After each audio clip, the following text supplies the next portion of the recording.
the host. Welcome, Radhe Nitin and all our team. All yours. Thank you, Sunil Bhai, and thank you, Prakash ji.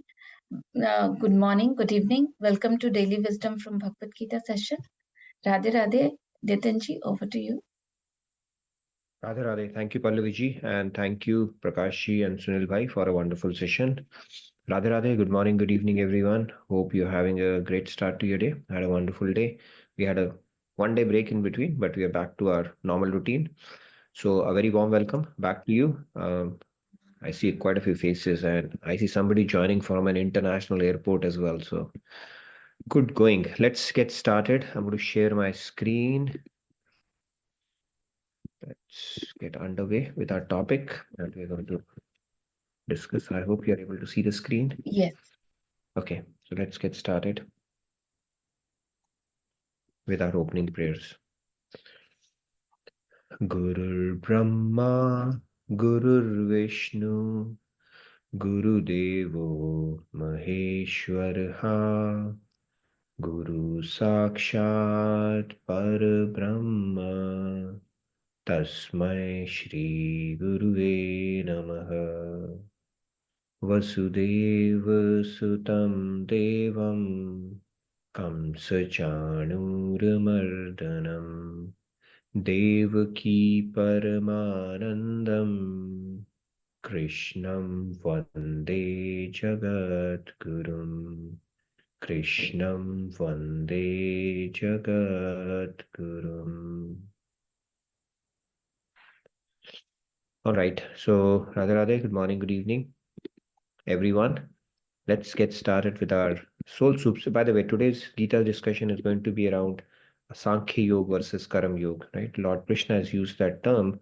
So, we spent a bit of a time last session, and today we will continue from there, leading up to the Sankhya aspect of it and another term that we are going to introduce today for detachment. Let's get started with our soul soup segment. So we have been talking about nuggets inspired by Swamiji's books for a very to lead a successful, happinessful, and fulfillment life of a fulfillment, right? So as part of that, we've been talking about power of habits, how we can invest our willpower to make good habits. Today we will move on to something very relevant that all of us can relate to, and try to put it in perspective, right? So if you look at the guy here, it's not that his hairs are itching, it's problems. Okay, this is what happens when we get problems in life. Now the question is, can we avoid problems in life? So we'll spend the series over the next few days to talk about this topic, because this is an integral part of our life. It's a part and parcel of human life. Problems, right? And sometimes, not sometimes, I mean, invariably we get into this trap of thinking life as a continuum of problem, solution, problem, solution, problem, solution. And our mind is telling us one day I'll have solution to all the problems and then I'll be happy, right? So we keep solving problems, which is good. This is how it's meant to be.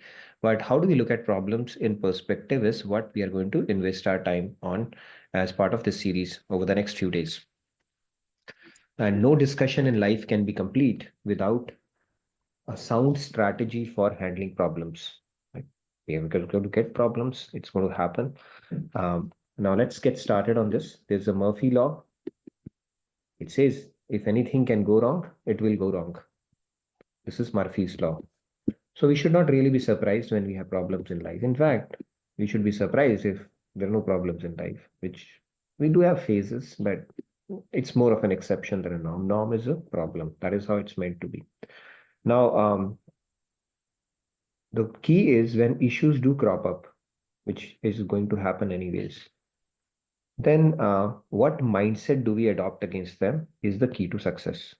Okay, they're going to happen anyways. There's a beautiful doha from Kabirji. He said that Sona Sajjan Sadhujan Tuti Jure Sobar Durjan Kumbh Kumar ke Eke Dhakka Darar. It's a very beautiful doha. What it means in English is that gold, virtuous people, and saints are resilient. Now, we are not saint as yet. Saint means somebody who has realized God. However, it does not still, um, it still gives us an incentive to acquire virtues, because virtuous people is something all of us can strive to be, and that's why we are here as well, right? So virtuous people and saints, they are resilient because if you break them 1,000 times, yet they will rejoin. In contrast, evil people and clay pots, it's a very nice contrast that has been drawn here. The evil people and clay pots, they are fragile. Once shattered, they are broken forever. So this gives us an additional incentive to invest on our inner growth and become virtuous people.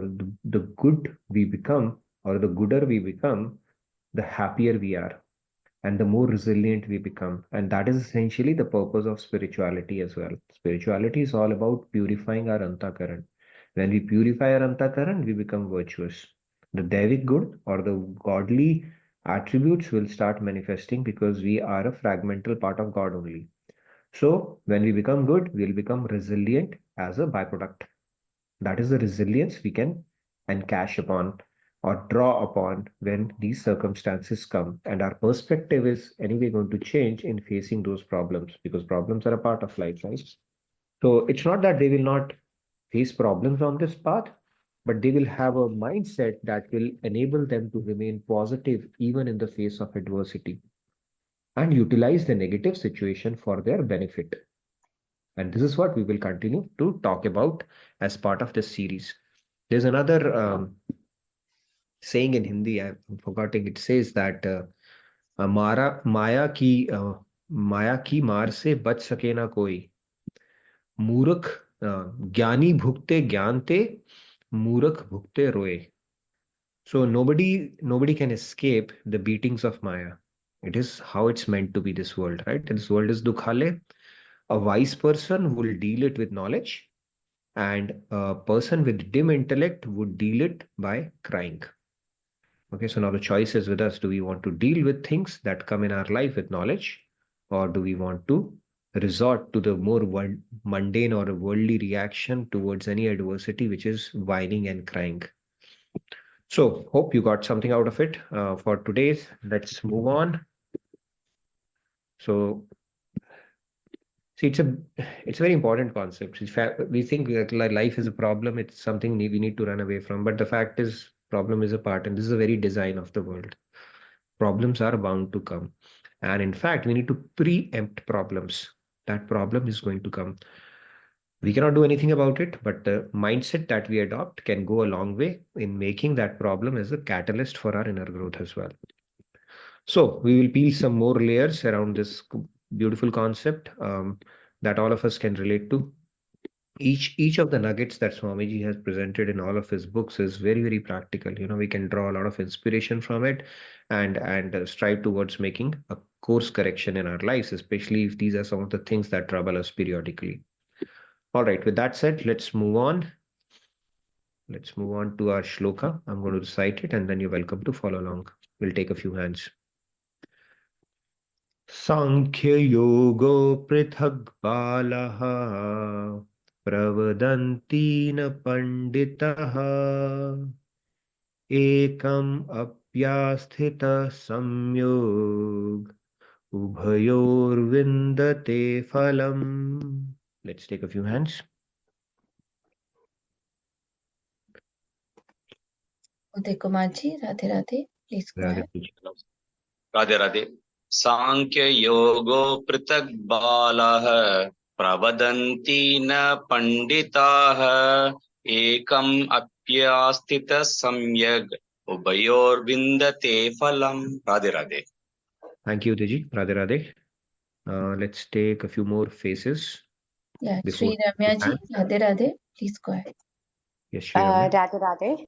Sankhya Yoga Prithak Bala Pravadanti na Panditaha Ekamapyastita Samyag Ubhayor Vindate Phalam. Thank you. Right, Shri Ramya. Thank you. Okay, let's take. Yeah.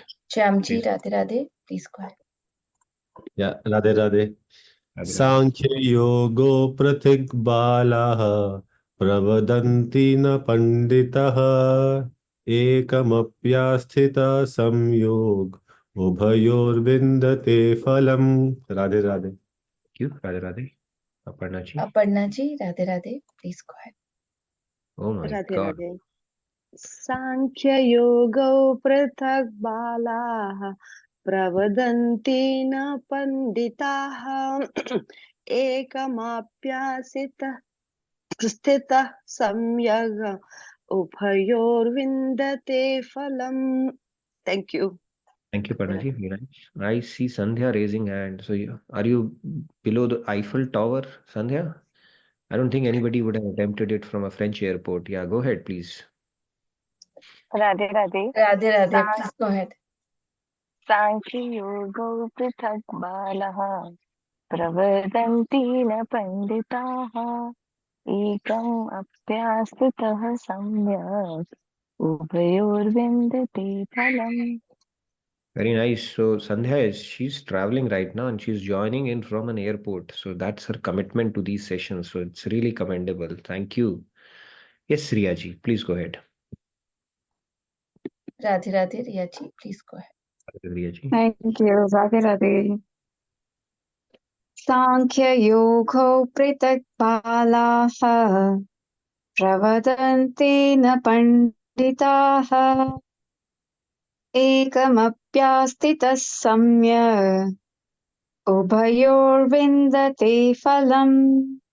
Very nice, Riya ji. Thank you. So let's get into the topic of our discussion. So Lord Krishna is saying only the ignorant speak of Sankhya, renunciation of actions, or Karam Sannyas and Karam Yoga, working in devotion as different. Those who are truly learned say that by applying ourselves to any of these paths, we can achieve the results of both. Now, we've been talking about Sankhya. What does Sankhya mean? And today I'm going to draw the compare and contrast between both Sankhya and Karam Yoga, building on the discussion that we had in our last session. So we'll take it on from there and see how far we can go with regards to the sannyas or the detachment aspect of it today. So let's get started. Sankhya Darshan, it is an analytical enumeration. I think it was a little loaded topic for some, right, Shilpa? It was very loaded for you. So you don't have to break your head over it. Just understand these are the elements, okay? Elements, like you did the periodic table in chemistry. You did that, right? Did you read chemistry? Yeah.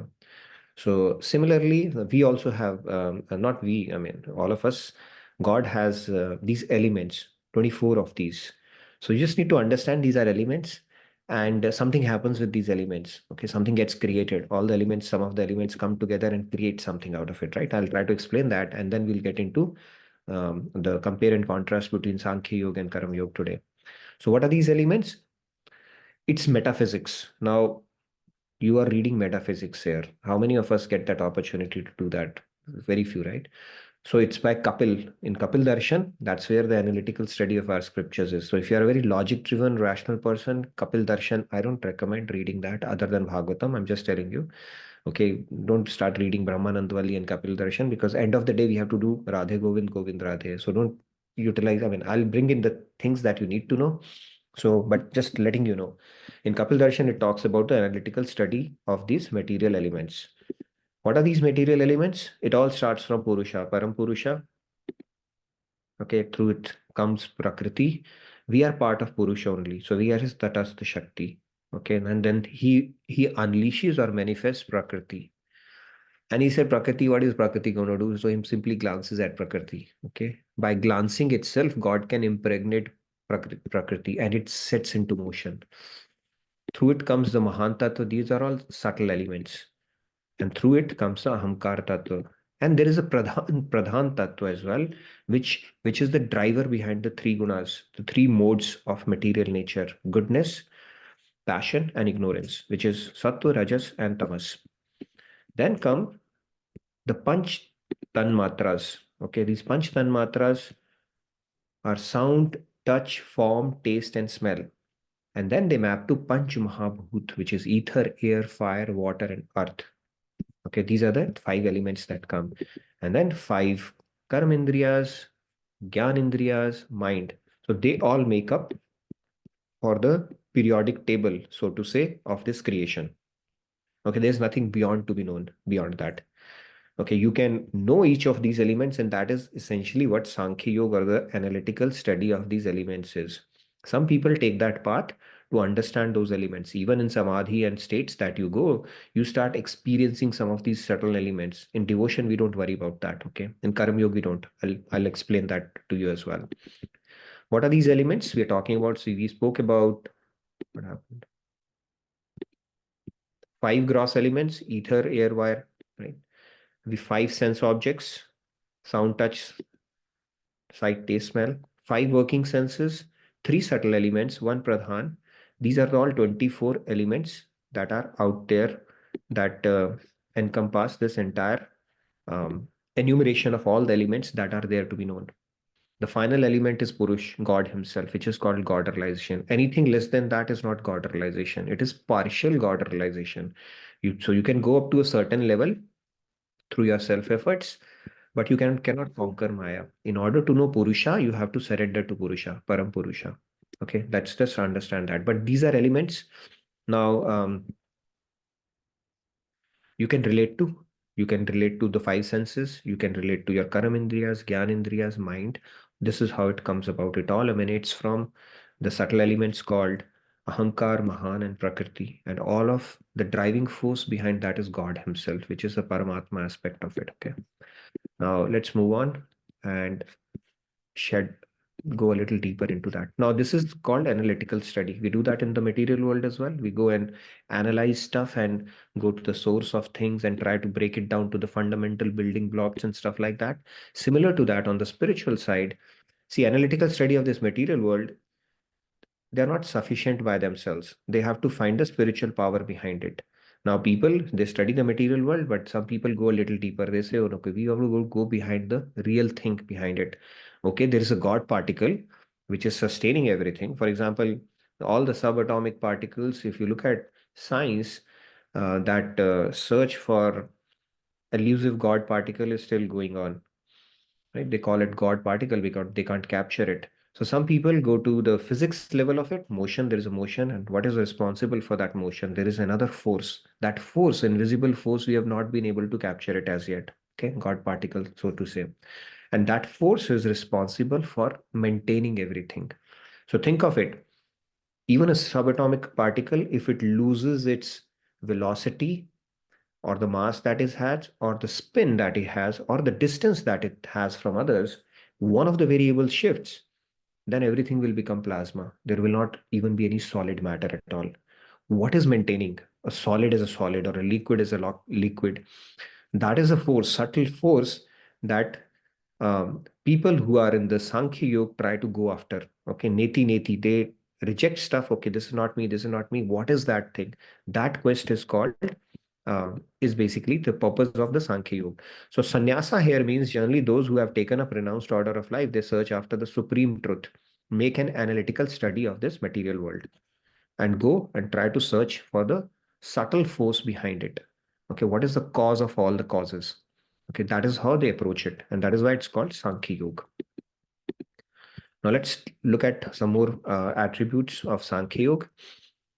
This philosophy in Sankhya is neti neti. No, neti means not this, not this.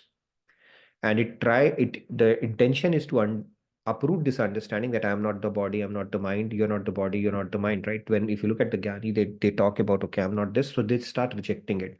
So if you have sat in some exams, multiple choice questions, if you don't know the answer, then what do? Sometimes you eliminate the wrong answers, right? You simply eliminate. So if there are 4 options, you know 3 for a fact that that's not me, then 4th is the right one. So they also do this. This study is also about negating stuff that you are not, so that it leads you to what you are. So when we talk about my this, my house, my car, that is not me, right? If I say this is my car, that means I am different from the car. And similarly, if I say my mind or my body, that means I'm not the body, my mind, I'm not the mind. So they keep on negating it until they are situated in the truth that who is the real I, situated in I. Like Ramana Maharshi, he was situated in I. He would just see soul permeating everything and nothing of the gross element at all. Okay, so that is how Sankhya Yogi typically approaches this.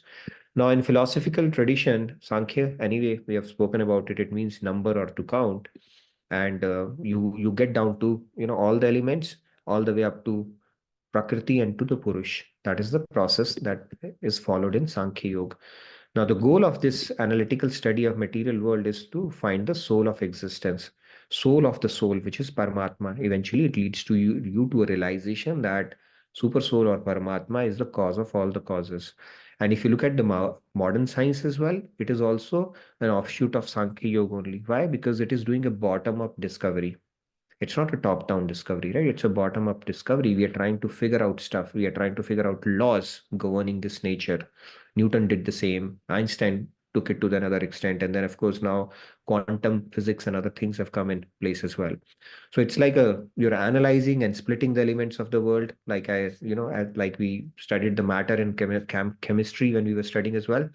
Um, but they are limited to the gross matter alone. Scientists, they are limited to the gross matter or understanding the material nature at all. They cannot go to the subtle elements like Mahan, Prakriti and all that stuff. Okay, for that you need a spiritual technology. Like people, when they go deep, when they get into samadhi, they get realizations of each one of these elements, and they're able to dissociate themselves from that, from their mind, from their intellect, the ahamkar, and they can get to those levels. Okay, that is essentially the path of Sankhya Yoga is. On the other hand, Karam Yoga, you keep it simple. It's opposite to Sankhya Yoga. You don't get into the analytical study of the world. You simply see everything in connection with the Lord or the control of the material world. And then the key difference for you to understand is Sankhya Yoga is the process to find the root of the tree. So you are going all the way through the tree to find its root, right? Which will lead you to Purusha. However, from a Karam Yoga standpoint, you are simply watering the root. Okay, you start watering the root. In Karam Yoga, what are you doing? You are awakening your nature. You're not negating anything. In Sankhya Yoga, you're negating, this is not me, this is not me. Finally, it will lead you to a realization that you are subtle force. And then the force of that force is God. In Karam Yoga, you are building a sentiment of serving the God. When you are serving the God, you are watering the root. That means you are awakening the true nature of your soul. Why? Because the soul is a fragmental part of God and it has to serve God. So when you simply start watering the root, your true nature will manifest, and that keeps the process simple. Okay. So I'm just trying to draw parallels between these paths so that we understand. And Karam Yoga, I hope you are able to appreciate the concept of Karam Yoga given by Lord Krishna. It is so practical for us. You simply dovetail everything towards God, and that itself will enable you to awaken your true nature. Okay. Now, in this, the goal is to engage totally in the service of the God. Now, finally, if you look at the goal, there is no difference between those, because aim of both is service of the Lord. Once you understand the Purusha and you understand your connection with the Purusha, what will you end up doing? Serving. So why not build up those sanskars bottom up only, right? When we talk about devotion, we talk about seva. Seva means to serve God or to build those sentiments in whatever capacity you can do. So you are already aligning to the final goal, which is to serve God. And a Sankhya Yogi will also, his quest of understanding these elements and finally leading to Purusha, and the connection with Purusha would lead them to finally serve only. So why not build those concepts bottom up? That is the beauty of Karam Yoga or devotion, path of devotion, or adding seva to your routine. When we do that, we are anyway awakening the true nature of the soul, which is to serve. Bhakti also means bhaj. Bhaj root means to serve. So, people who understand the deeper aspect of it, now that we are exposed to this philosophy, we don't differentiate. It's like both goals are same. It's the means are different, right? The fundamental way you are approaching it is different at this point. Sankhya Yoga and Bhakti Yoga, the way you are approaching is different, but it will lead you to the same realization that the connection of us with God, and finally, the ultimate objective or the goal of human life is to serve God. Right? We'll automatically get the happiness, fulfillment, and all the things that we are seeking as a consequence of it. Now, let's move on. Okay. It's totally tangent, right? You think what's going on here, but we'll connect it. So don't worry. So let's hear a story here, because we have loaded ourselves with a lot of theory. So you see rocks here, but there is a secret. I'll tell you, okay? These rocks, as they may seem like a rock, but there is something going on underneath here. So let's talk about it. So it's a story of Falgu River. So during exile, so this is anyway a year of Lord Ram. So let's take another story from Ramayana. So when they were in exile, by the way, exile is also a problem. Today our Soul Soup segment was talking about the problem. If think about it, you take away that 14-year exile, problematic period from Lord Ram's life. If we take that away, there's nothing much to discuss about Ramayana anyways.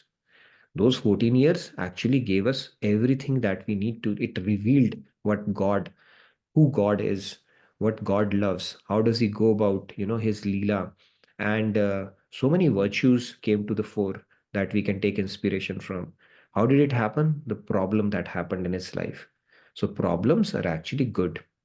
Okay, life is not about it's about solving problems with the right mindset. Nobody can say I will not have problems. Everybody is bound to have problem. No immunity whatsoever. So this exile also came in as a problem. But let's talk about the story now. So during the exile period, Goddess Sita, she decided to rest for a while on the banks of river Falgu. So there was Pindadan, there is a ritual, we know that, where we make offerings to the ancestors. And she had to do that. And Lord Ram, he said, okay, let me go out and arrange for the provisions because you have to have some stuff that you offer to your ancestors as part of that ritual. So Mother Sita was sitting at the Falgu river, and Lord Ram went out to gather stuff for the Pindadan. So when he was not there, ancestors came, right? Some guests, they appear uninvited. So ancestors appeared in front of Mother Sita. So when they did, now she had to have some offerings because she did not have it. Lord Ram had gone to collect it.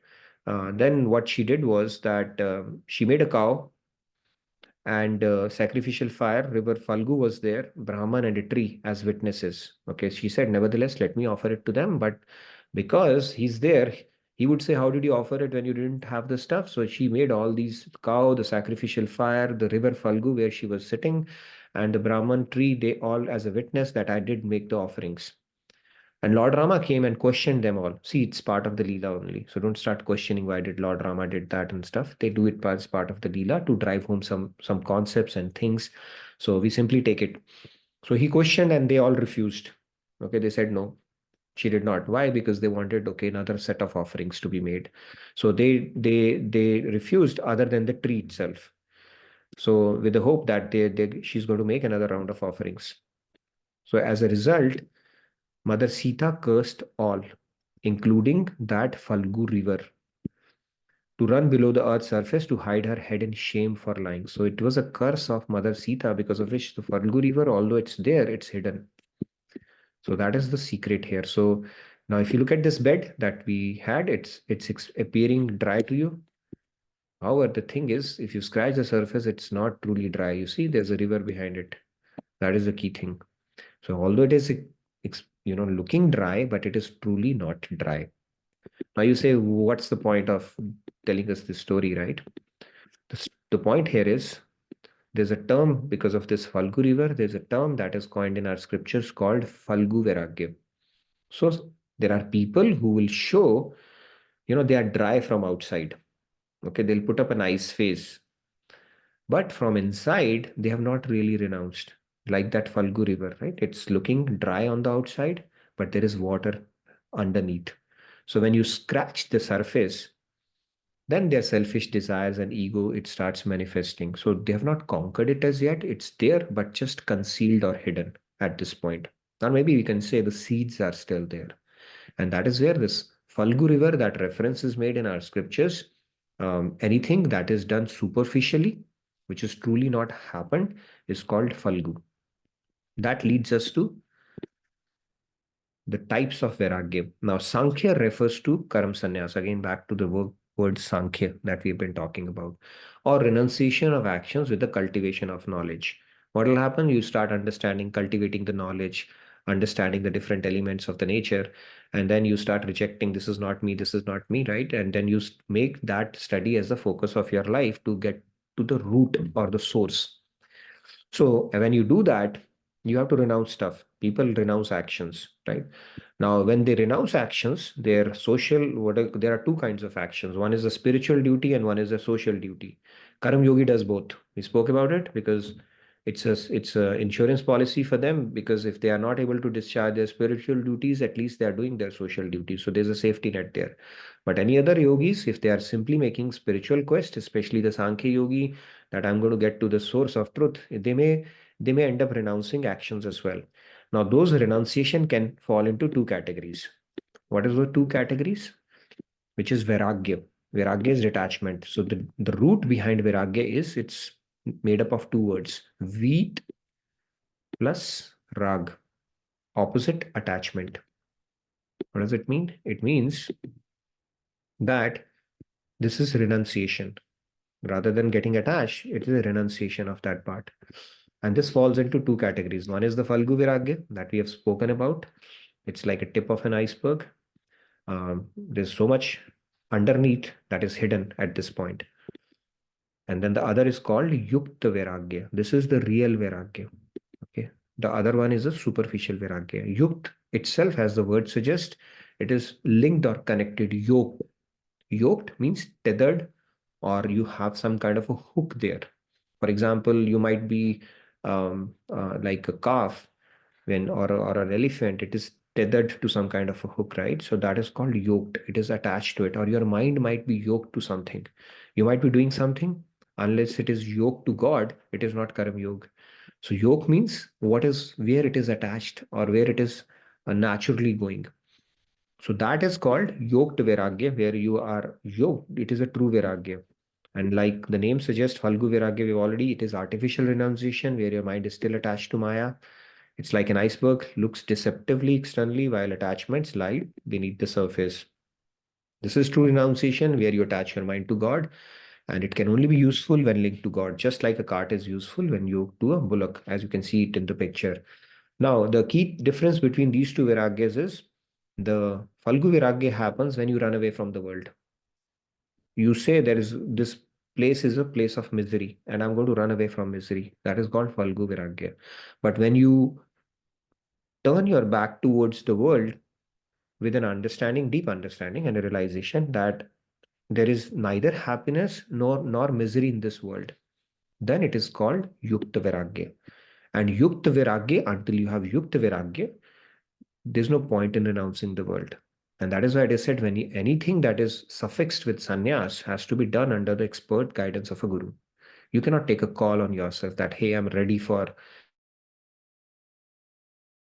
I've become detached from it. No, you may be having a Falgu Vairagya, and it can actually lead your spiritual journey astray to an extent that it could be counterproductive. You might end up committing sins, especially if you are doing Falgu Vairagya.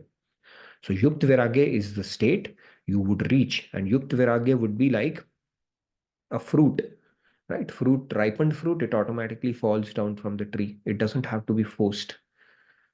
Right. And the other fruit, you may have to force to pull it down when it is not yet ripe. It's like a ripened fruit. You are detached at that moment. This question, should I give up world or should I not, will not even come in your mind at that point. It's like call of God at that point, where Vairagya is the only way, or the detachment is the only way to go for you. Like the call of God happened in case of Buddha. This question would not even come, should I look after my family, or this or that, or what is the right thing for me to do. At that moment, you would be like fish out of water. It will be very organic, very natural, and you don't have to even think second twice that what am I doing. Okay, those kind of things can happen in advanced stage of spirituality, or it may not even happen, because Karam Yoga, you don't need that. But internally you are detached. Nothing is mattering to you at that point. Internally you are detached. Externally you might be operating in the world. Now, if you are internally not detached and externally putting up a face or superficially around it, then it can be very tricky at that point. That is something we need to guard against. It's called hypocrisy, and it can lead to a downfall as well. Now, if there's a Babaji sitting, internally he's thinking about the world, and externally he's saying, I'm Baba, I'm going to give you this and that, and his ambition is still the world, that can be very tricky. That is called Falgu Vairagya. Yukta Vairagya is something that is a natural consequence of you progressing in spirituality. Because when you keep adding God, we spoke about this concept, you add God, the world will minus automatically. Your detachment will also happen automatically. You don't have to do anything about it. So 1% attached in God 1% automatically detached in world. 2%, 3%, and 1% automatically you would have conquered your anger, your jealousy, your envy, and all the negative emotions that you talk about. 2%, 2%. And this keeps on happening until we reach that perfect state. With that, I'll take a quick pause. Any questions? I know we discussed a lot and switched stuff around. So I'll take a quick pause. Let's have a bit of a discussion before we get into the deeper. That'll take another session, with analogies and stuff like that. But I think for today, it's good enough. Yes, Shyamji. Go Yes, ahead. Shyamji, Radhe Radhe. Please go ahead. It's me, Radhe Radhe. Yukt Vairagya means when you're attached to God. So once you are yukt, do you have to remind yourself that you are attached, or it's just by default you're there? Your floats, That's the point. your thoughts will automatically flow towards God, right? Depending upon how much percentage of attachment you have. So how do we suppose I say that I'm attached to God, but at times, as we are in this material world, we need to fulfill our duties some or the other. But we might remember God, we might not remember God, we might be there, we might not, but at the back of the mind, I'm sure I'm there. So is it necessary I always be there कि मैं उनके पास हूँ, साथ हूँ, all those things? Because it's just there that I know that I'm there. Maybe I remember him at times, I may not at time. Are you getting my point? What I'm trying to say? Yes, Or yes, you yes. Completely, I get that. Completely get that, Shabji. And that is where it is a journey. It is not something which is going to happen. We wake up one day and it's like, okay, God has occupied our consciousness. It is a journey. We have to increase that, and that remembrance aspect of it. Again, yesterday I gave an example, yeah, day before, I believe. See, when you are deeply attached to somebody, do you have to force yourself to think about it? Do you ever? It's back of it, there at the back of your mind always, right? Same thing. When it happens with God, He's there at the back of your mind always. You'll not forget. Right now, we are not there. World is occupying our mind, so our percentages might be increasing, but we are not yet there. Maybe there is a threshold percentage beyond which it starts staying predominantly in your head. I don't know what that percentage would be, maybe more than 50% or something, but it's a journey. I get that. So if you look at the instruction from Lord Krishna in Bhagavad Gita to Arjun, he's saying, Tesham satat yuktanam. Satat yukta means always united. And then even to Arjun, he's saying, Sarveshu kaleshu ma manusmar yuddhasya. Sarveshu kaleshu means every moment, without any interruption, nirantarta. Okay, without any interruption. It's like a stream of oil. When you pour oil, when we get that mustard oil or whatever that oil is, you that's pour. not possible when living in the material world. Is that It is. that's not the Somewhere case? it is. It is. We cannot say it is impossible. That is a state we have to reach. Why not possible? See, can you not work when you have some thinking about somebody else, at the back of your mind, your attachment is there, you still work. See, I've it's there. given. Time Hmm. is there. It's always there. But at times I will not say forget. We just tend to overlook it. I know I'm there, but I do not know how to explain. But I think I get that. Your remembrance is gone, right? But yeah, you keep on deepening your practice and see where it takes you. Do you ever forget that you are Shyamji, even for a second? So same way, that consciousness has to be deepened to an extent where you don't, not even for a moment. And it takes belief and trust and faith, right? God is there. He's both my protector and my witness. And that attachment is naturally there for everything that we do. So it's a practice. That is where Karam Yoga practice will help us take us to that state. But Lord Krishna said, he's not saying Sarveshu Kaleshu, except, when you are, he's saying Sarveshu Kaleshu. That means it is doable. If Arjun could do that, he expects us to do that as well. Okay, blame it on Arjun, Arjun. हमें पहुंचना, we have to reach that we stage. have to Okay, be there. Yeah, I get it. Yes, we have to be there. that is why we God, are here, right? We are deepening that practice, and then with sufficient contemplation and devotion and with God's grace we'll get there. But by saying it's not possible, then we are like we are already giving up, raising our hands, right? That's not an option.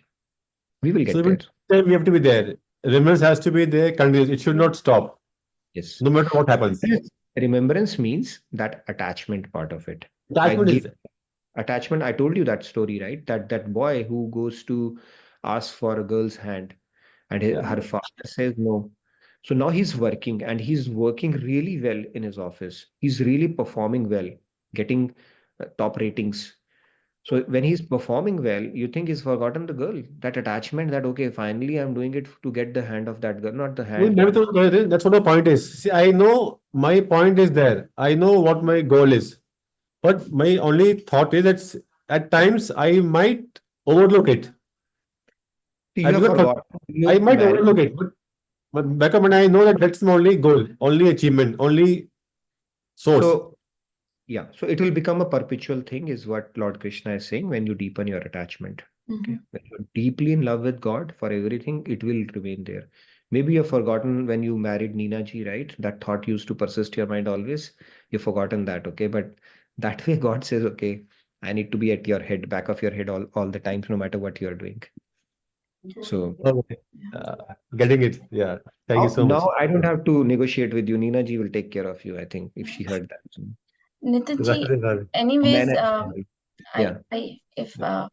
I think this is very interesting discussion. So anyways, Bhagwan ji has also mentioned in Bhagavad Gita that with practice, this is possible, right? Abhyas, yeah. Abhyas, yeah. And with practice, Swamiji has also mentioned for everything that if we try something and it's not happening, whether it is meditation or trying to increase detachment, that time also with practice, we can just, even if our mind wanders, we have to practice to bring it back to God. And that is the practice that we have to keep trying. Yeah, Lord Krishna has said that, right? When Arjun, it's more about mind. He said that it's easy to control mind than the wind. When Arjun asks it, he says, I think, what did he say? That Chanchalam hi mana Krishna pramathi balavadridham vayu reva sudushkaram. So Lord Krishna says, yes, asanchya hi mahabaho manah durnigraham chalam. He said that manah durnigraham. He's saying durnigraham means difficult. He's not saying anigraham. Yes, Anigraham means possible. So it is difficult but doable, is it essentially is. what he's saying. Now, think of it, Shyamji. If we are all working towards getting happiness or feeling joy and bliss in our life, if somebody tells you you do this or you get this, you will automatically get that, right? Who will say no to it? If somebody tells you you're going to get $10 billion or whatever you value right now, and you have a formula for that, you will automatically get that. So it said that when we truly intellectually believe that God is going to give us the happiness, the peace, the joy that we are seeking, we will become billionaires. We'll truly become billionaires. It is going to change our life. When we truly believe that, then that thing will automatically come, right? It will start occupying your mind always, that I'm going to achieve that, and then they say that if you truly understand God, then you'll automatically fall in love with him, because he's serving your self-interest for so many lifetimes.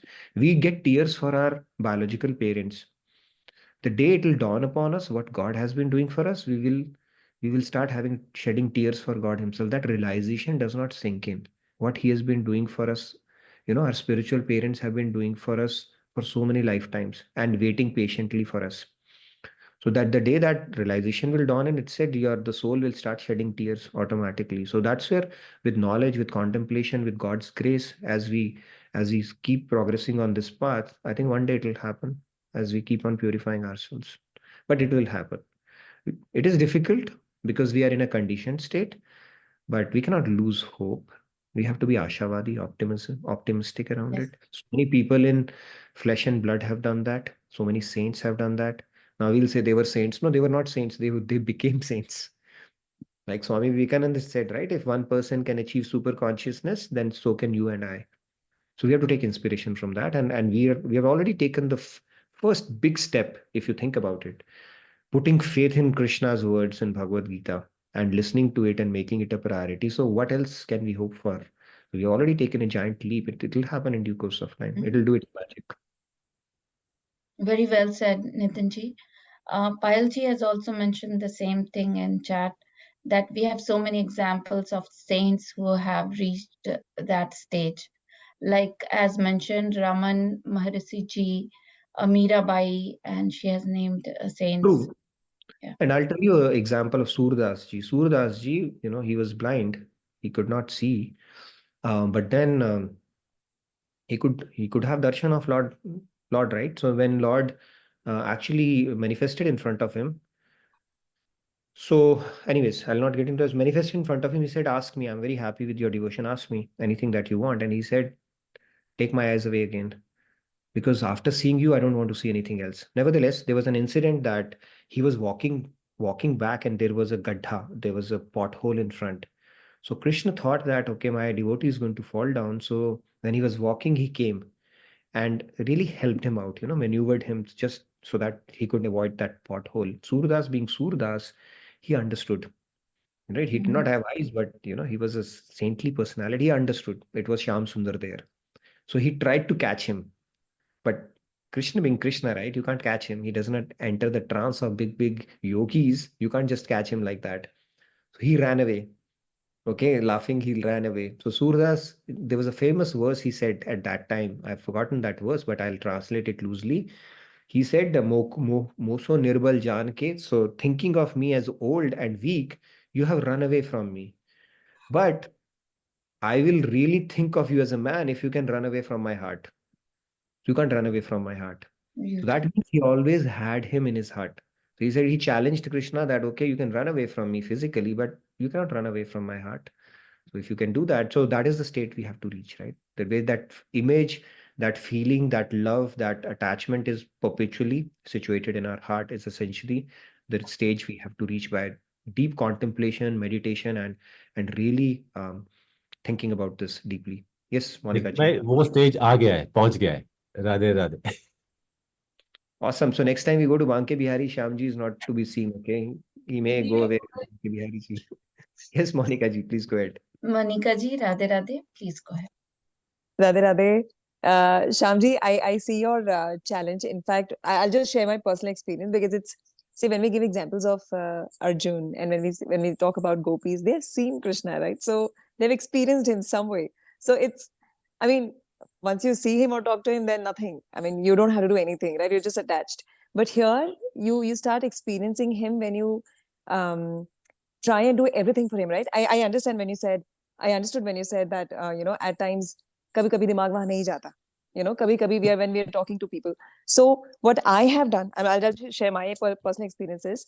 I've tried and almost attached everything to him: food, friends, satsangis, right? So, and then whatever I Chai. watch, I don't Chai. watch any chai, chai also. So I don't watch anything which makes my brain go away. I'm not brain go away, but my thoughts go away, right? So any daily soap or anything, any movie also for that matter, it doesn't interest me. So work wise, obviously you can't help. There you have to do something at least till you work. But apart from that, I don't think there's anything that you cannot attach to him or dovetail towards him. So it's easier for me now. Initially, I was also struggling, but it's now comes naturally. I was also watching some movie with somebody, and then I realized that I'm actually not enjoying that. I would probably do sadhana or nam jap. So it with practice, it literally comes. So that's my personal experience. So I thought I'll just share. Beautiful, very true. You start feeding a lot of Krishna to you. It is said that, see, Krishna does not occupy our head just like that. Okay, it has to have some kind of an eligibility. But once he does, then you are in trouble.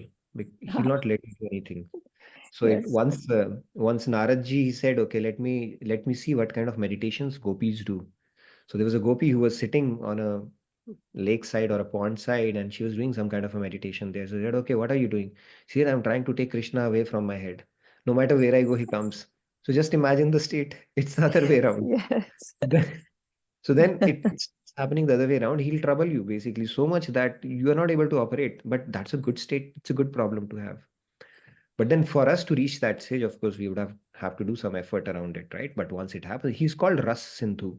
See, we get Ras from so many things in this world. Even material things give us Ras, right? People, it could be anybody. He's Ras Sindhu. He's a source. He's a fountain of all the rasas that are out there to be enjoyed, right? And that too divine Ras. So you can only imagine once he occupies your head, what kind of intoxication that would be, right? So maybe we need to get that taste one of these days. But for us to get that taste, we have to have that eligibility, and that is where sadhan bhakti we have to perfect until we get into bhav bhakti, and then autopilot takes over from that point onwards. And it's all Krishna's thing, okay? He takes control after that. Meenuji, you wanted to add something? You seem pretty um, fascinated today with the discussion that we are having. Please go ahead if you have something to share. Yeah, Radhe Radhe, Meenuji, please go ahead. No, Radhe Radhe, I totally agree with you. You know, once we really, whatever we are doing, we do it for him, then, you know, automatically, you know, then he has to, you know, Yes, reciprocate to that, you know. true. Yes. Yeah. And is Yeah. very true, Meenuji. And then he has made it easy in the sense that in our scripture, I mean, Bhagavad Gita and Bhagavatam both, he's saying, I think the shloka is repeated in both, where he says, Ye yatha mam prapadyante tans tathaiva bhajamyaham. It's his rule. If you shed a tear for him, he is obliged to shed a tear back for you. At the same moment, to the same intensity, he has to reciprocate. That principle of reciprocation is something he is bound by that. So if we build loving sentiments for God, I mean, God starts building loving sentiments for you, and what better thing can happen to us in life, right? Yes, Shilpa, you wanted to say? Nikki, I see a new hand as well after Shilpa, and then Keshavji. Radhe Radhe, Shilpa ji, please go ahead. Radhe Radhe, Radhe Radhe, Nitinji sir. Yes, I want to share a piece of advice that Meenu Didi from Pasadena Radha Kunj gave me, and it helps me because I was having a hard time, and I told her, how do you incorporate God into your everyday?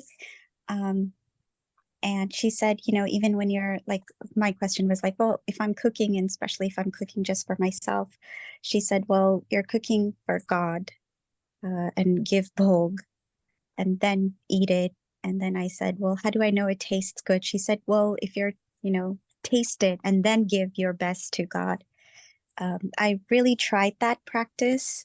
And one time I was rushing through cooking. I was cooking for someone else, for my family, and I was rushing through it.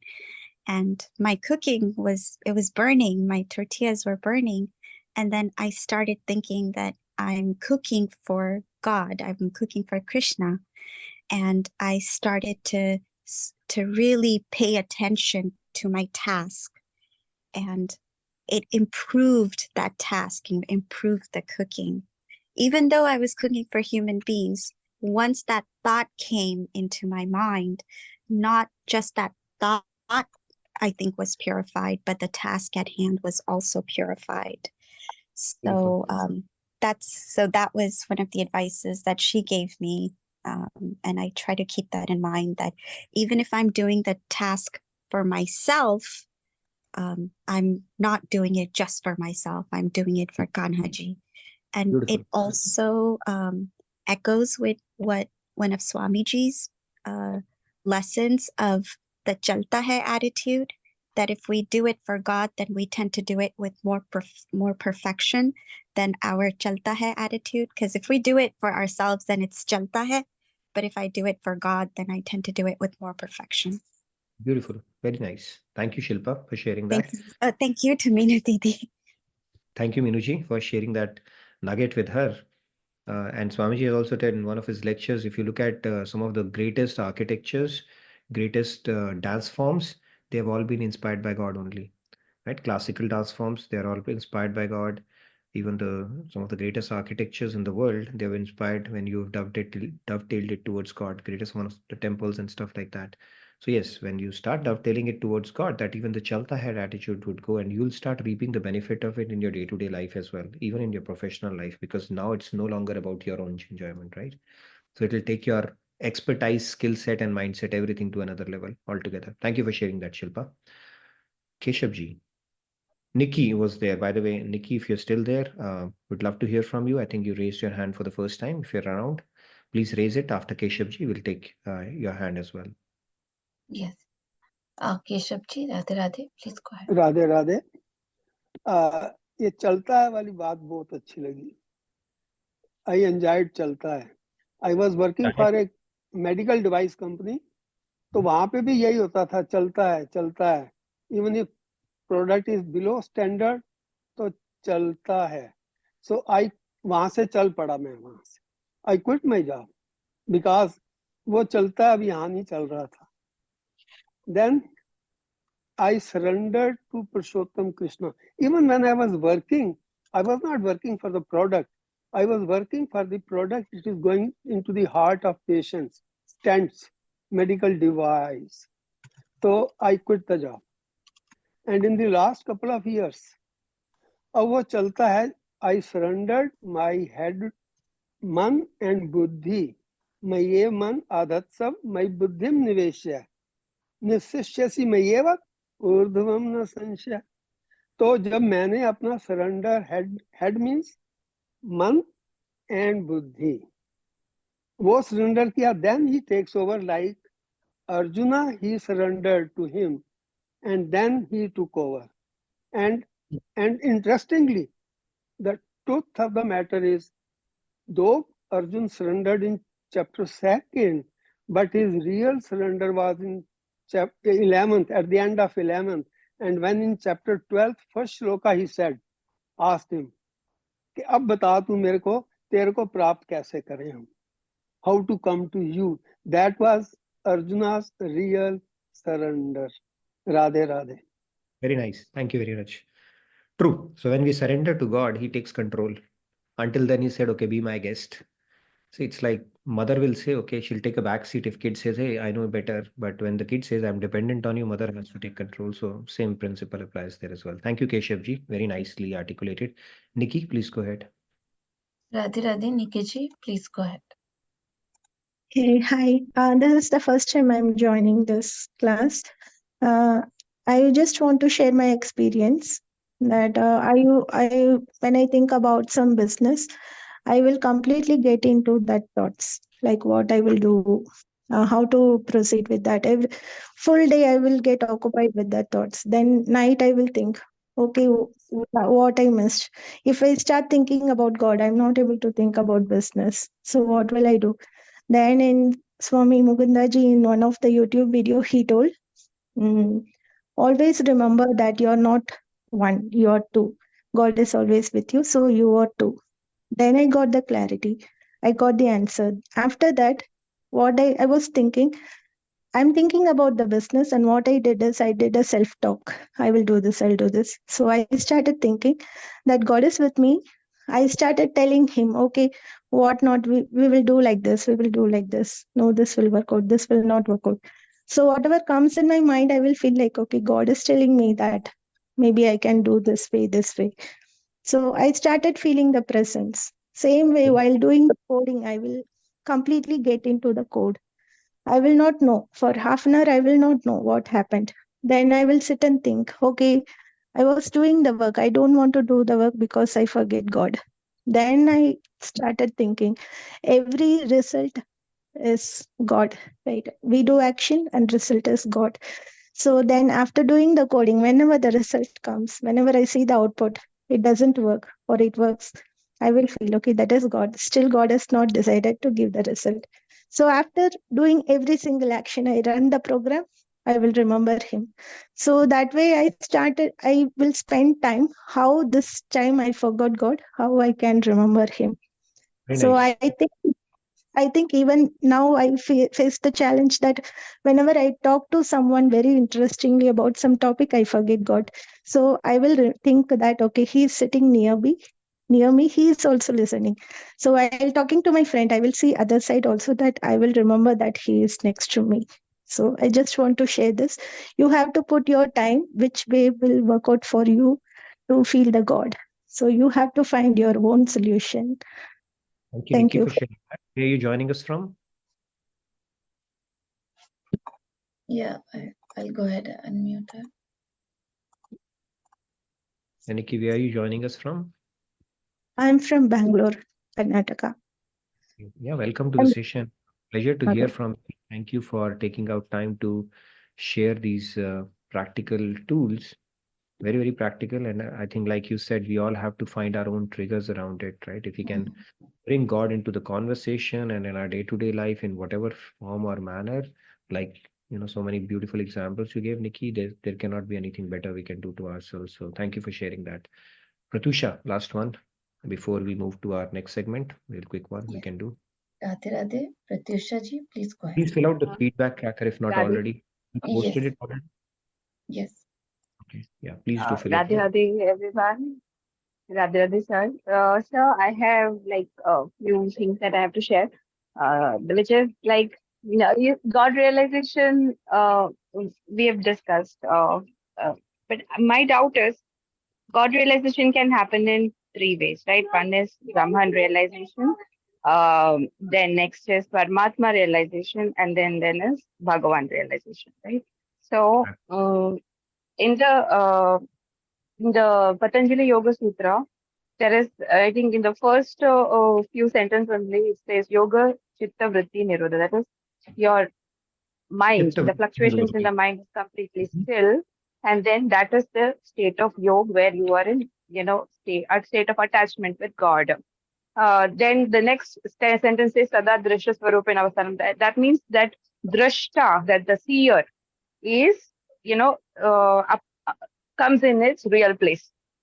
Right. So right now, we are identified. We think that we are human beings. Okay. So when the chitta vritti nirodha happens, this complete cessation of the mental activity happens, then the drishta, the seer, comes in. That is, we understand that we are not the body, we are not human beings. That we understand. So is that Paramatma realization? Right. So see, that's where the scriptures, if we do it in isolation, it can confuse us really badly. Patanjali Yes. Yoga Sutra is actually devotion practiced in Shanta Bhav. It takes you to Nirvikalp Samadhi. Nirvikalp Samadhi means where your chit is gone. Okay? Your chit is gone. You're Right. united with God. What in devotion you get in, that is called Nirvikalp Samadhi. In devotion, you get into Savikalp Samadhi, where your chitta remains. You'd like a Okay. honeybee, you can taste the honey. Now, big yogis who have done their chitta nivritti, okay, if they have done bhakti in one of their past lifetimes, and if Krishna says, all right, let me bless them, you know what he does? These yogis have a pride that I have finished my chit, what can he steal from me anymore? He first gives them a chit and steals it. That is why it's called chitta chor. So, chitta nivritti is not a, I'm not saying it's not a big deal, it's a big deal, but that's not the goal in devotion. You want your chit to be there and be pulled by Krishna. That is a higher realization of God. Chittavritti or Nirvikalp Samadhi is, yeah, you become one. That's it. In Shant Bhav, you can do devotion, nothing more than that. But when God chooses, He can give you that Dvaitaras only if you have done devotion. Then He will retain your chit. He'll make it divine and He'll tug it towards Him. That is the result you get in devotion only. Okay, so it's called Savikalp Samadhi as opposed to Nirvikalp Samadhi, and which is a higher realization, more sweeter realization of God. See what I'm saying? But yeah, if you ask some yogi, they will not have this concept around it unless they have come across a Rasik saint and who can explain these deeper secrets around it, right? So yes, Chitta Vritti is there where Kshetra and Kshetragya, the concept that you're talking about, the seer, the knower of the field and the field of activities, they merge. There's no difference between them. But that is a realization in So, a Paramatma. because when I was seeing the Sankhya, the very first slide that you showed, that is what thing was coming in my mind. If you can go to that slide. I know, Um, finally you will reach to Purusha, right? And there is no differentiation between Correct. them. So this is more from a Sankhya Correct. standpoint. I'm talking So about it is devotion. kind of like that Shirodakashai Vishnu True. aspect, there where Yes. a person is reaching as a God realization when he's in that path. Whereas Yeah. what happens in a devotee is, as you said, from the very bottom itself, our mind is getting attached. We want to do seva. So when we want to do that, then we want to come back also and do that and make others.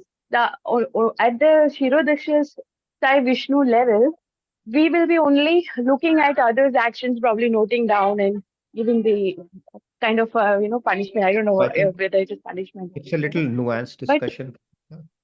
At yes, Shirodakshai, realization in Paramatma, what happens in hmm, Shanta Bhav, you when you realize God in the Shanta Bhav, at best you can get up to Vaikunt. Okay. right. Kshirodakshai Hmm. Vishnu in his personal form is resides in Vaikunt. So we can talk, it's a little more Hmm. nuanced. I think you're mixing two things. You will not get the opportunity to note down karma of people. God keeps that bookkeeping, dirty clerical work with himself only. He doesn't give you that thing. Okay. And what are you going to do Okay. by noting karmas of others? Is it fun? It's not fun. Correct. So we can talk about it. It's a little more nuanced discussion. I'm in India, so we can have an offline call if you want to have. But Okay, sir. yes, key here is through other darshans. If you're doing darshan, padar darshan, or entity darshan, Hmm, it hmm, is a way to achieve, Paramatma or Purusha finally, but it's not as sweeter as the ras from the path of devotion because you're evoking the true nature of the soul. And when you realize God in his entirety and want to serve him in his personal form, that is the sweetest realization of God. And within that sweet realization, also there are different categories: sweet, sweeter, sweetest, sweetester, sweetestest kind of a deal, hmm. right? Which we have spoken about in bhakti, the different levels that are possible. But yeah, good point, Yes. nevertheless. Thank you. Thank you, sir. Okay, so with that, we come to the end of our engaging discussion. It started off as a dry conversation around Sankhya and all, but ended on a pretty rasmai note because we spoke about Krishna and devotion and all that stuff. Shamji got that discussion going. So thank you, Shamji, for that. Do you want to do a couple of chantings before we wrap up our session today? Tomorrow, by the way, we have quiz on schedule. So quiz masters, hope you're on track for that. I can take a back seat tomorrow. So all the best to everyone. Um, And and Nitinji, I have posted some links about the upcoming events, which is Saraswati Puja on February 13th and Gopi Prem Divas on February 14th. okay. Yeah, and I have posted the links here for the events. Please do all take a look at it. There are details about the details of the event and the seva opportunities. Yes, please do take a look at it and check out. There's a lot of action happening in Dallas always. And Always, yeah. the app thing, if you have not installed the app, please do so. The Radha Krishna Bhakti app, it's an amazing app and it's available in two languages, Hindi and English. You can toggle between two. The Yes. Bhagavad Gita is available in 6 languages, 6 so you can. languages, yeah. And it's a great resource to have. Add it to your routine. You can set reminders and stuff like that. So do check it out if not. Yes. Another thing I And wanted to talk. there is a tab for Karma Yoga. Over there, we can set the timer after how many minutes or how many after an hour we can set reminder to remember God. Thank you, Pallaviji. Yeah, it's a very good tool to have to Yes. keep yourself a reminder of thinking about God. So please do check it out as well. Yes, Lakshmi ji, you wanted to say something or wanted Yes, to sing? Lakshmi ji. Maybe we can have a couple of people, maybe chanting a few chants, anything you want to sing, and then wrap it up today for today. Lakshmi ji, you wanted to sing or say something? I think it is for chanting, Lakshmi ji. Okay. While Lakshmi ji is still making up her mind, anybody else who wants to chant or say anything? Or I'm going to put some people on spot. Okay, you don't have to turn off your camera. Sham ji is going to sing. Shyam Go ji, ahead. please Thank go you. ahead. Radhe Radhe. Yeah, Radhe Radhe. Yeah, I'll sing few lines. I will try. मेरा आपकी कृपा से सब काम हो रहा है। मेरा आपकी कृपा से सब काम हो रहा है। करते हो तुम कन्हैया, मेरा नाम हो रहा है। करते हो तुम कन्हैया, मेरा नाम हो रहा है। तूफान आंधियों में तूने ही मुझको थामा, तूफान आंधियों में तूने ही मुझको थामा, तुम कृष्ण बन के आए जब मैं बना सुदामा, तुम कृष्ण बन के आए जब मैं बना सुदामा, तेरे कर्म से ही अब ये, तेरे कर्म से ही अब ये सरेआम हो रहा है, मेरा आपकी दया से सब काम हो रहा है, मेरा आपकी कृपा से सब काम हो रहा है। Radhe Radhe. Radhe Radhe Shyam ji, very nice. This is one of my favorite bhajans. Yeah, In fact, I love it too. Yeah, that's the bhajan I get to live pretty much every day. So very close to my heart. Thank you very much for that. Radhe Yes, Radhe. Thank you so Swati, much. I have more Swati hand. ji, Radhe Radhe, please go ahead. You're going to sing as well today. So yes, Swati, go ahead, please. Yeah, Radhe Radhe. I'll sing bhajan on Guru, and it's only 4, 5, 6, not more than that. 5, 6, 7, 8. Okay, please go. Not that. Okay. मेरे गुरुवर मेरे गिरिधर प्यारे, दो एक ही हो न सपने हो न्यारे, मेरे गुरुवर मेरे गिरिधर प्यारे, दो एक हो न सपने हो न्यारे, हरे की कृपा ते मिले गुरुवर प्यारे, गुरु की कृपा ते मिले गिरिधर प्यारे, गिरिधर तो है प्राण हमारे, गुरुवर मेरे प्राण प्यारे, मेरे गुरुवर मेरे गिरिधर प्यारे, दो एक हूँ न हूँ सपने हूँ न्यारे. Thank you, Radhe Radhe. Thank you, Swati ji. Very nice. Beautifully sung, as always. Thank you for that. Thank you, Pratusha Swati ji. ji, are you still making up your mind and changing it in between? I saw your hand, but yeah, Pratusha, go ahead in the meantime. And then I'm going to chant a little bit as well, and then we can. Yes, Pratusha, go ahead.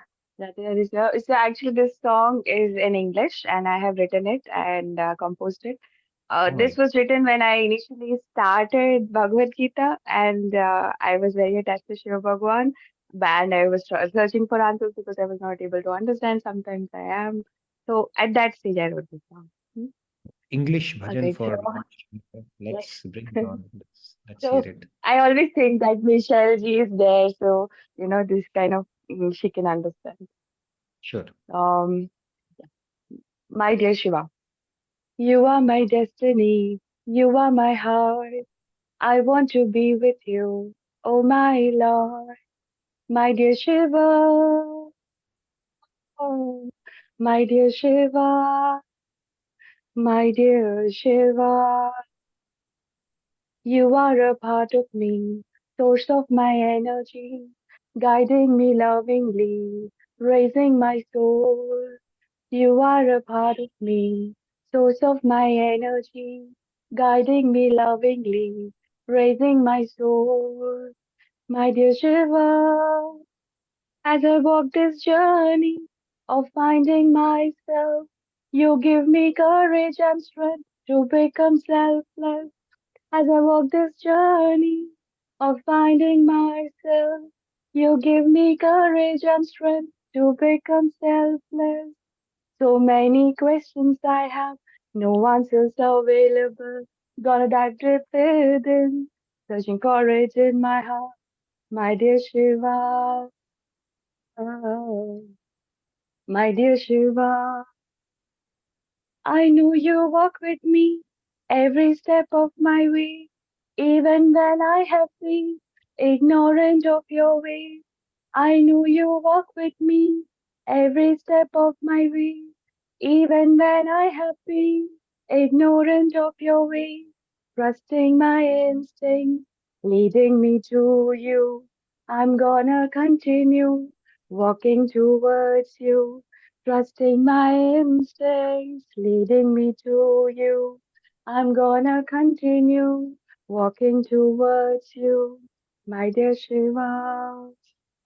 Oh, my dear Shiva, my dear Shiva. Oh, my dear Shiva, my dear Shiva, I'm coming to you. One day, one day, one day, I'm gonna be with you. That's it. Thank you. Thank you, Patusha. That was very well done. And thank you Wow. for sharing your own composition with us on this session. So loved it. I think you sang it before as well. That's another version. Yeah, you I will did. keep repeating. Okay, very nice. Amazing. Thank you, Beautiful. Pratyusha Very ji. nice. Very beautiful. You gave a bit of an opera touch. Now, now I think after Nitin sir's come, the whole difference is gone. So everybody is one now. Very nice. That is the key thing, right? Ek sadhe sab sadhe na koi. So it's all the same. And if that understanding is dawned, there's nothing better than that. So beautiful. Very nice. Thank you, Pratusha. Okay, I see a lot of participants today. So let's give Rahul the faces, the preference first, and then we'll come to Shri Ramya ji. And Keshav ji is going to sing as well today. So yes, Rahul, go ahead. Yes, Rahul ji, go ahead. Take a few Rahul more hands. ji, Radhe Radhe. Yes. Uh, I think. Okay. Now I'm able to unmute. Okay. Please go ahead.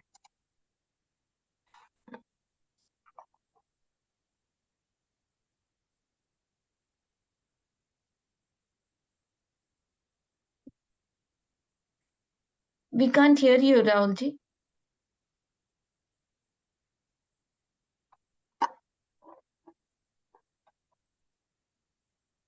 What happened, Rahul?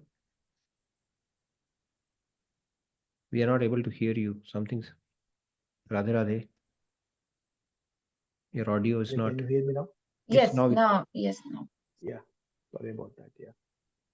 Radhe Radhe Govind Govind Radhe Radhe Radhe Govind Govind Radhe Guru hai Mahatma Govind Radhe Atma ko Paramatma se mila de. I think the tuning got wrong, but Radhe Radhe Govind Govind Radhe Radhe Radhe Govind Govind Radhe. Yeah, Radhe Radhe. Very nice, Rahul. Short and sweet, like you always do. Loved it. Yes, Keshav ji, you want to sing as well? Please go Radhe ahead. Radhe. Radhe Radhe. I have couple of things. I mean, एक भजन है, सजन रे झूठ मत बोलो, खुदा के पास जाना है. I hope everybody has heard it. Maybe yes. So I take it that way. मेरे में मन में क्या है कि ना ही ज्ञानेन सदृशम पवित्र ही विद्यते. ज्ञान is more important.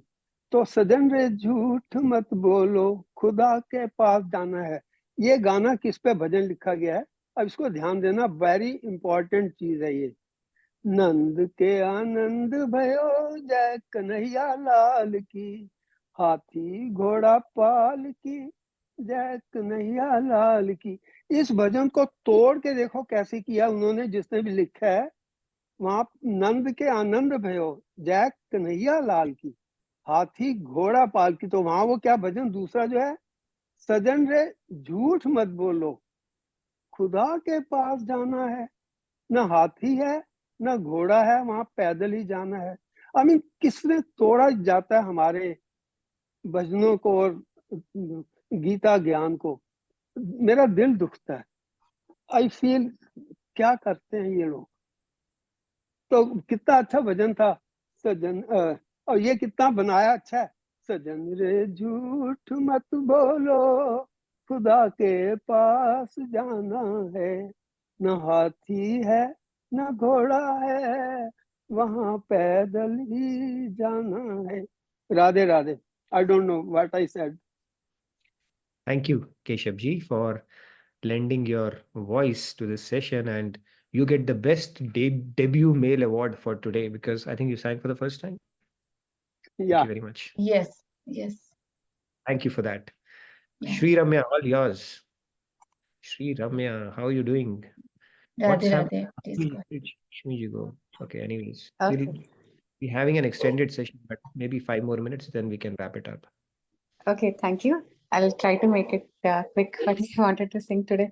Radhe Govind Govind Radhe Radhe Govind Govind Radhe Radhe Govind Govind Radhe Radhe Govind Govind Radhe Mukti Mukti Nade Radhe Prem Sudhade Mukti Mukti Nade Radhe Prem Sudhade निज दासी दासी दासी दासी बनाते निज दासी दासी दासी दासी बनाते ब्रज राधे को sorry I didn't get the tone Radhe Govind Govind Radhe Radhe Govind Govind Radhe Braj रस की एक बूंद पिलाते कोई गोपी प्रेम दिलाते Radhe Govind Radhe Govind Radhe Govind Govind Radhe Radhe Govind Govind Radhe thank you Thank you, Shri Ramya. Next song, you can sing in your local Kirtan chapter as well now, I guess. Beautiful, very nice. Last one for the day. Lakshmi ji, please go ahead. Radhe Radhe, Lakshmi ji, please go ahead. And Aparna ji, keep up the good Radhe. work. You are our inspiration. Yes, Lakshmi ji, go ahead, please.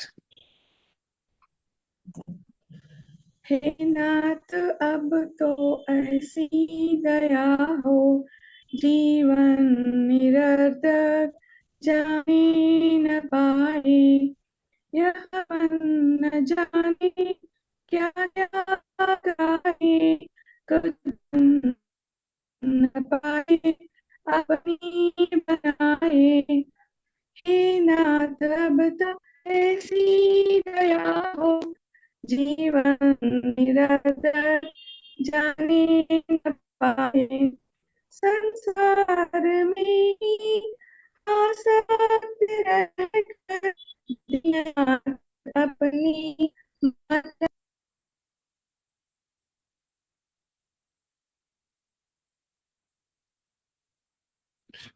I Lakshmi, your think she voice got disconnected. Yeah. got disconnected. She's having some audio issues right now. Mhm. Nevertheless, I think we had a pretty good session. Maybe I can recite a couple of lines and then we can wrap it up for today. Yeah. Sumesh, you wanted to do that? Today we have got a lot of hands today for singing. Yes, Yeah. Sumesh. Sumesh ji, Radhe Radhe. Radhe Radhe सुमिरन कर ले मना तिन तिन राधा रमना यह जग नहीं अपना एक दिन होगा त्यजना यह जग माए का मना जाना होगा घर सजना सुमिरन कर ले मना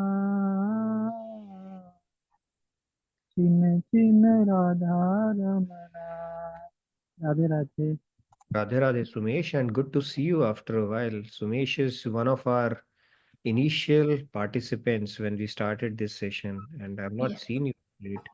I'm not sure you've been attending in it, but so good to see you, Sumesh, back. Depression हो गया था मुझे क्या हो गया था?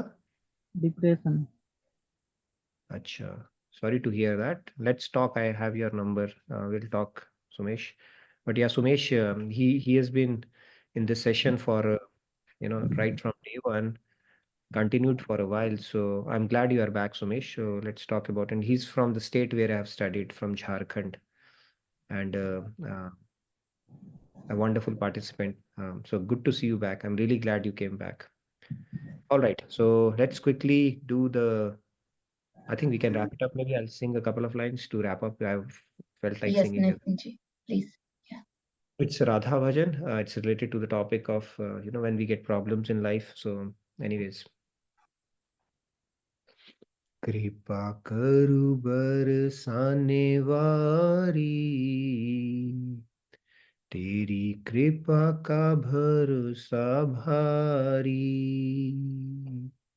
कृपा करु बरसाने वारी, तेरी कृपा का भरोसा भारी। तेरी कृपा तो कृपा है प्यारी, तेरा कोप भी कृपा है प्यारी। और तेरा कोप भी कृपा है प्यारी। हरि बोल हरि बोल हरि बोल, हरि बोल हरि बोल, राधे बोल राधे बोल, राधे बोल, राधे बोल राधे बोल। कृपा करु बरसाने वारी, तेरी कृपा का भरोसा भारी। All right. So thank you everyone for another engaging session. Please fill out the feedback tracker if not already. And I look forward to seeing you tomorrow. All the best for the quiz. Moment of truth is tomorrow. We didn't get notes because our note taker or note sharer has been traveling, but I'm sure you have attended the session with a lot of focus and concentration, so you'll do well regardless. And Apanaji, keep up the good work. You are our inspiration. Thank you, everybody. Radhe Radhe. Good night. Good day from my side. Have a wonderful rest of your evening. Thank you. Thank you, Nitinji, for another awesome session. And thank you, everyone, for your awesome participation. Stay blessed. Radhe Radhe. Radhe Radhe.